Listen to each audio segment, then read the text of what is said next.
Fear is often treated as a personal reaction, a matter of taste, something subjective. That assumption is wrong. In cinema, fear is not discovered, it is constructed. It is the result of deliberate decisions where the camera is placed, what the frame refuses to show, how long a cut is allowed to breathe, when sound is removed instead of added.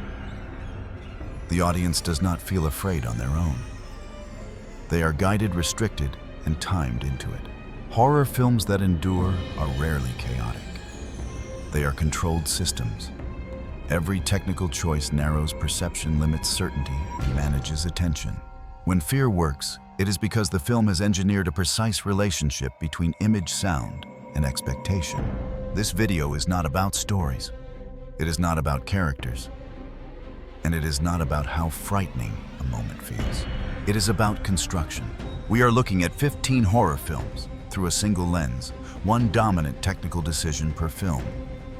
One mechanism that shapes how the audience processes information. Sound design that withholds resolution. Framing that denies orientation. Editing rhythms that destabilize time. Silence that forces anticipation. These films are effective not because they overwhelm the viewer, but because they control what the viewer is allowed to access and when. What follows is not a ranking of fear, but a breakdown of design. These films work not because of what they show, but because of how they are built. 1. Salo, or the 120 Days of Sodom, 1975. The primary mechanism in Salo is structural repetition enforced through formal neutrality. The film organizes its material into rigid sequences, presenting actions with consistent framing, restrained editing, and minimal expressive deviation. Scenes are not shaped to escalate. They are arranged to persist. This configuration alters perception by normalizing duration. Without tonal modulation or technical commentary, repetition becomes the dominant experience. The audience is not guided toward peaks or resolutions. They are required to process continuity without relief. Meaning is not emphasized, it accumulates. The mechanism is effective because it converts structure into pressure. Formal consistency removes interpretive variance, making each sequence feel procedurally inevitable. The absence of cinematic emphasis prevents the viewer from isolating moments as exceptional, reinforcing uniformity over progression. The trade-off is viewer tolerance. By prioritizing structure over engagement, the film limits accessibility and resists conventional framing. However, this constraint allows fear to operate as endurance assembled through repetition and restraint rather than narrative momentum. 2. The Vanishing, 1988. The Vanishing relies on procedural certainty, structured through linear pacing. The film organizes information with deliberate clarity, presenting actions and outcomes in a methodical sequence that avoids distraction or ornamentation. Editing emphasizes continuity and completion rather than suspenseful interruption. This design affects perception by stabilizing expectation. The audience is not misdirected or confused. They are informed. The film's restraint removes ambiguity, replacing it with process. Events are allowed to conclude decisively, closing interpretive gaps rather than sustaining them. The mechanism is effective because it reframes fear as consequence. By prioritizing completion over anticipation, the film denies the viewer the usual relief found in uncertainty. Knowledge becomes the controlling factor, not surprise. The audience is guided toward understanding rather than distraction. The limitation is emotional modulation.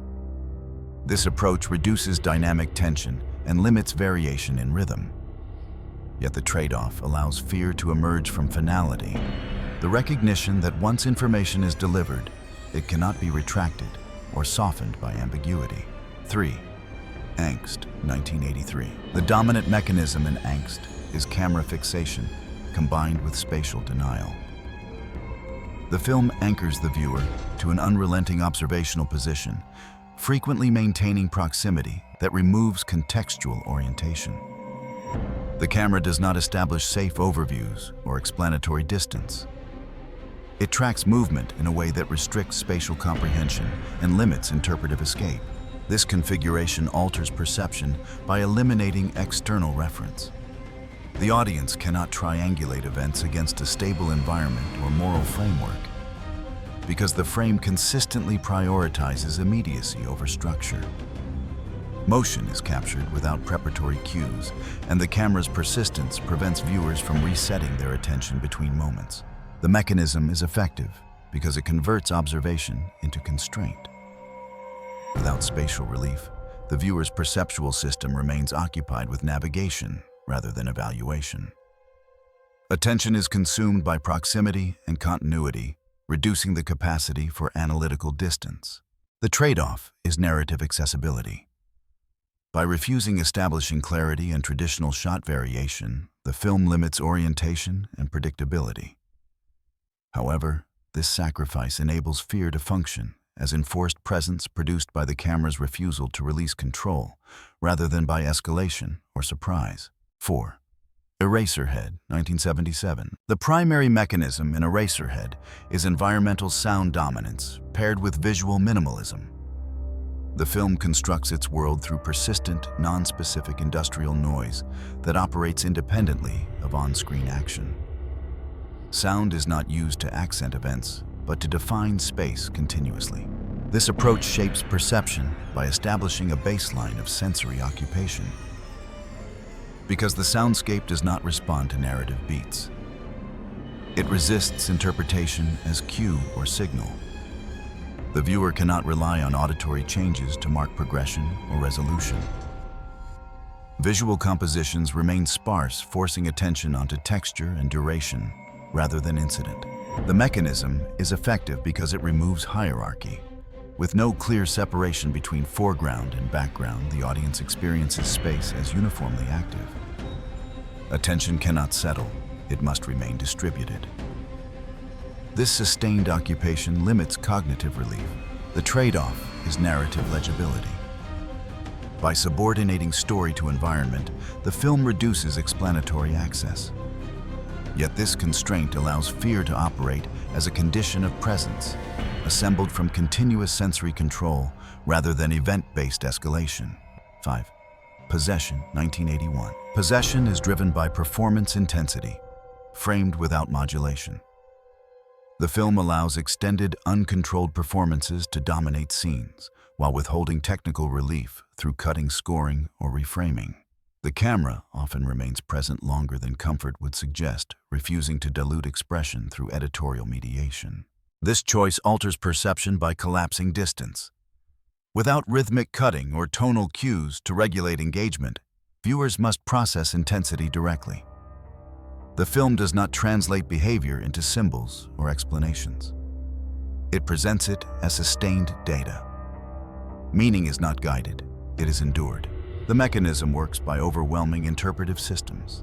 When performances exceed familiar expressive bounds, without technical containment analysis, becomes secondary to exposure. The viewer's role shifts from interpreter to receiver, processing duration rather than sequence. The limitation is accessibility. By prioritizing unfiltered expression, the film reduces clarity and predictability, risking disengagement for some viewers. However, this sacrifice enables fear to function through saturation, where the absence of control becomes the controlling factor. 6. The Tenet, 1976. The dominant mechanism in The Tenet is behavioral repetition, enforced through framing and blocking. The film stages everyday actions, complaints, rules, gestures with minimal variation, using consistent camera positions and controlled compositions to normalize pressure rather than dramatize it.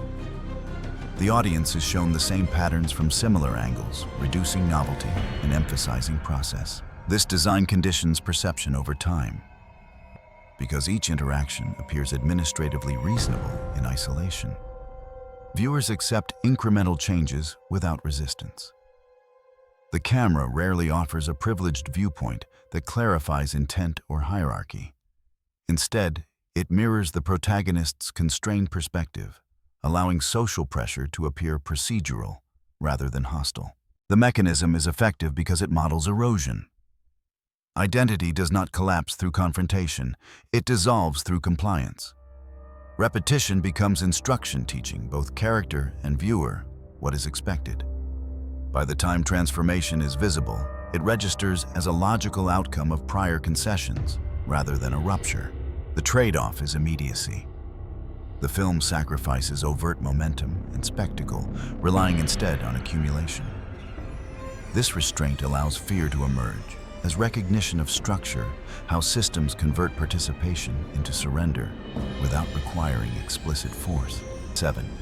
Symptoms, 1974. Symptoms relies on emotional flattening combined with environmental containment.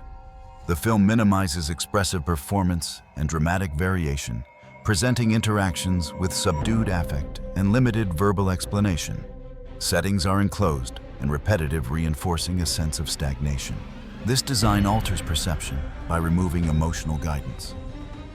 Without clear shifts in tone or emphasis, the audience cannot easily track progression or escalation. Instead, attention turns inward, focused on atmosphere rather than plot movement. The environment becomes the dominant presence, shaping experience through repetition and confinement. The effectiveness of this mechanism lies in sustained pressure. By refusing to differentiate moments of importance from moments of routine, the film creates an unbroken field of tension. Fear develops not through surprise, but through endurance within a controlled space. The trade-off is accessibility. The absence of emotional variation and narrative signaling can alienate viewers expecting dynamic pacing. However, this restraint enables the film to function as an exercise in containment, where discomfort emerges from prolonged exposure rather than dramatic incident. 8. Let's Scare Jessica to Death, 1971. This film's dominant mechanism is ambiguity maintained through restrained confirmation. Let's Scare Jessica to Death repeatedly introduces potential signals of danger, then refuses to validate or dismiss them. Visual and auditory cues are presented without escalation, leaving interpretation unresolved. The film's design encourages hypervigilance. By providing partial information and withholding decisive feedback, it trains the audience to scrutinize minor details, background movement, off-screen sounds, pauses in dialogue. The absence of clarification transforms ordinary elements into sources of sustained attention. This mechanism is effective because it shifts the burden of meaning onto the viewer. Fear does not arise from what the film confirms, but from what the audience supplies internally. The longer ambiguity persists, the more invested the viewer becomes in maintaining alertness. The limitation is payoff. By resisting confirmation, the film sacrifices conventional resolution and risks frustrating audiences seeking closure. Yet this restraint allows fear to exist as a continuous condition, rather than a sequence of events sustained by uncertainty rather than release. 9. Images, 1972. The primary mechanism in images is perceptual instability, created through visual inconsistency. The film introduces subtle alterations in framing, blocking, and continuity that undermine the reliability of what is being shown without announcing those shifts as formal devices. Characters appear and reappear with slight variations in context, and spatial relationships change without transitional markers. This approach disrupts viewer orientation by removing fixed reference points.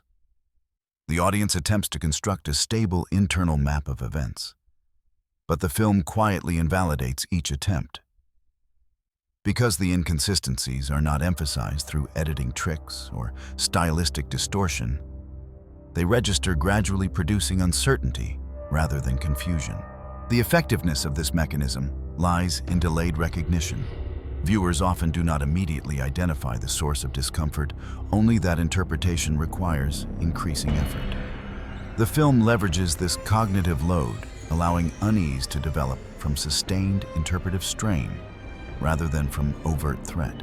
The trade-off is narrative efficiency. By prioritizing instability over clarity, the film limits conventional momentum and resists definitive interpretation. However, this sacrifice enables fear to operate at a perceptual level, where doubt persists even after viewing has ended. 10. Don't Look Now, 1973. The dominant mechanism in Don't Look Now is associative editing combined with visual repetition. The film constructs meaning through fragments, colors, shapes, movements that recur across scenes without immediate explanation. Editing prioritizes connection over chronology, encouraging the audience to form links that are emotional rather than logical. This technique affects perception by blurring temporal boundaries. Past and present are interwoven visually, not through flashback markers, but through shared imagery. The audience is guided to recognize patterns before understanding their significance, creating a delayed interpretive process. The mechanism is effective because it bypasses rational sequencing. Viewers respond to repetition instinctively, forming expectations that operate beneath conscious analysis. When those expectations are later resolved or disrupted, the impact is structural rather than sensational. The trade-off is narrative clarity. By prioritizing associative logic, the film sacrifices straightforward progression. However, this allows fear to function through recognition instead of surprise. The unease produced is not tied to a single moment, but to the realization that perception itself has been shaped in advance. 11. The Appointment, 1981. The Appointment relies on temporal delay and environmental anticipation as its dominant fear mechanism. The film carefully spaces events, elongating intervals between cause and effect, while foregrounding empty or transitional spaces. Action is minimized. Waiting becomes the primary experience. This structure alters perception by training the audience to search for significance where none is immediately provided. Silence is not used as contrast to sound, but as a sustained condition. The absence of auditory or visual emphasis forces heightened attention, making ordinary spaces feel charged without explicit threat. The effectiveness of this mechanism lies in anticipation without fulfillment. The film consistently signals that something may occur, but repeatedly postpones confirmation. This delays resolution while maintaining alertness, creating tension rooted in expectation rather than event. The limitation of this approach is pacing tolerance. Viewers accustomed to rhythmic escalation may find the film withholding to the point of frustration. Yet this restraint is central to its design. Fear emerges from duration, the prolonged experience of waiting without payoff, rather than from confrontation or spectacle. 12. Tarf. The Witch Who Came from the Sea, 1976. The primary mechanism in The Witch Who Came from the Sea is performance exposure combined with minimal visual mediation. The film places the audience in sustained contact with a central performance that is not softened by stylistic distance, symbolic framing, or editorial relief. Close observation is not occasional, it is continuous. Rather than structuring scenes around escalation or release, the film allows behavior to unfold without interruption. The camera remains patient, often static, allowing expressions pauses and shifts in tone to play out in real time. This absence of intervention removes interpretive protection. The viewer is not guided toward judgment or explanation through technique. They are simply left to observe. The mechanism works by collapsing the boundary between depiction and endurance. Without montage to reframe moments or music to redirect attention, the audience must remain present with material that resists simplification. Psychological strain emerges not from unpredictability, but from sustained exposure to instability without contextual framing. The trade-off is narrative comfort. By refusing to structure emotional beats clearly, the film limits conventional engagement and denies catharsis. However, this restraint allows fear to operate at a perceptual level. The film becomes difficult not because it shocks, but because it refuses to moderate what the viewer is required to witness. 13. The Baby, 1973. The Baby operates through tonal neutrality and performance restraint, a combination that removes the usual signals, separating normalcy from transgression. The film presents its central situation without exaggeration, stylization, or distancing irony. Dialogue pacing and staging remain calm, even as the subject matter challenges expectation. This design choice prevents the audience from adopting a safe, interpretive position Because the film does not frame its material as outrageous or heightened, viewers are forced to confront the content without the protective layer of genre exaggeration. The absence of tonal escalation keeps the audience engaged in observation rather than reaction. The effectiveness of this mechanism lies in normalization. By maintaining a consistent, almost procedural tone, the film conditions viewers to accept situations incrementally. Discomfort arises gradually, not through surprise, but through accumulation. The audience becomes aware of their own tolerance expanding without deliberate consent. The trade-off is conventional suspense. The film sacrifices tension arcs and dramatic payoff in favor of sustained exposure. Its impact depends on endurance rather than shock. Fear in this case is produced by the realization that the film never instructs the viewer when to disengage and never does so on their behalf. 14. A Reflection of Fear, 1973. The dominant mechanism in A Reflection of Fear is narrative withholding combined with neutral visual presentation. The film consistently removes clarifying information while maintaining a composed, almost restrained visual style. Events unfold without emphatic framing, musical emphasis, or editorial guidance, preventing the audience from establishing stable interpretive ground. This strategy destabilizes perception by denying hierarchy. Scenes are presented with equal visual weight regardless of their narrative significance.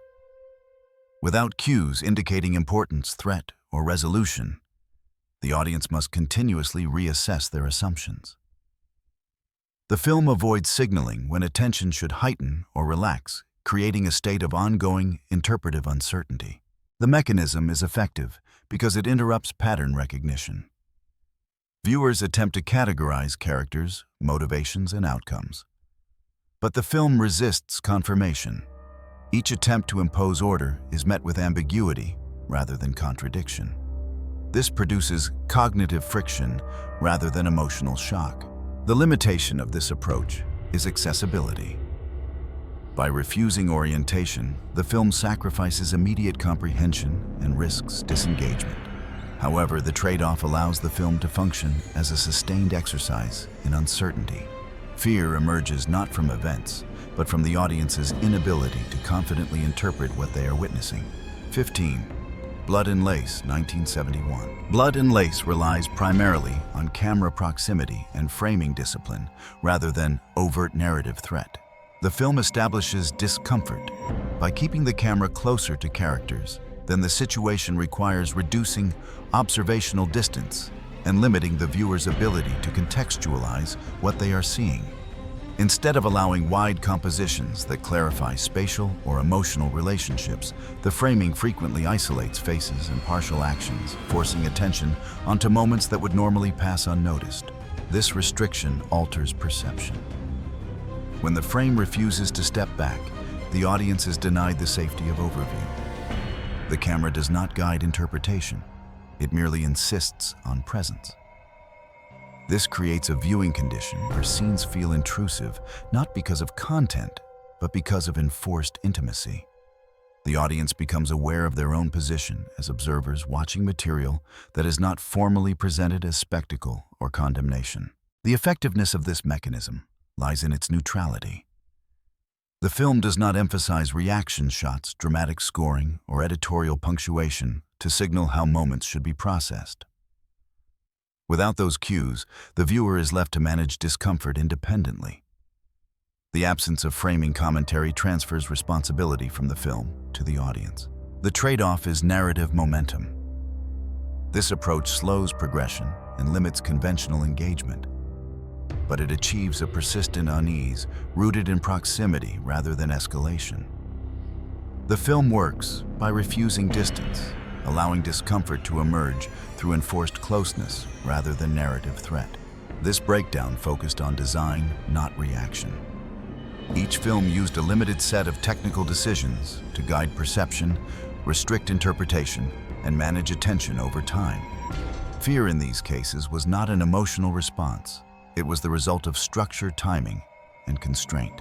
If one of these mechanisms stood out, consider why.